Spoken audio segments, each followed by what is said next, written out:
বাংলা শিল্প জগতে বড়সড় দুঃসংবাদ। বন্ধ হয়ে গেল তারাতলার ব্রিটানিয়ার কোম্পানি। বেকার হলেন কর্মীরা। কর্মীদের প্রাপ্য অর্থ কি দিয়েছে কোম্পানি জানুন। বাংলা এমনিতেই বড়সড় শিল্প নেই বললেই চলে। এই পরিস্থিতিতে বাংলার শিল্প জগতে ঘনিয়ে এলো এক কালো অন্ধকার। 100 বছরেরও বেশি প্রাচীন ব্রিটানিয়া কোম্পানি বাংলার সংস্কৃতির অংশ হয়ে গিয়েছিল।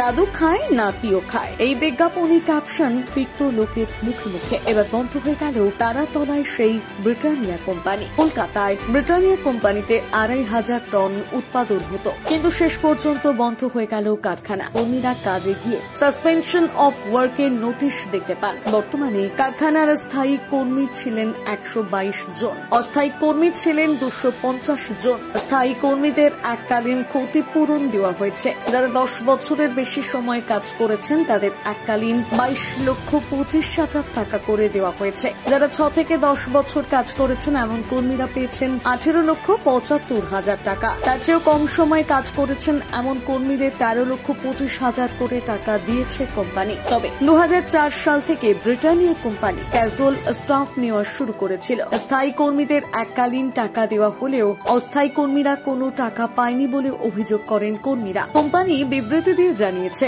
স্থায়ী কর্মীদের VRS বা স্বেচ্ছাবসর বাবদ প্রাপ্য টাকা মিটিয়ে দেওয়া হয়েছে। তারাতলার কারখানা বন্ধের ফলে ব্যবসায় কোনো প্রভাব পড়বে না বলেও দাবি করেছে ব্রিটানিয়া কোম্পানি।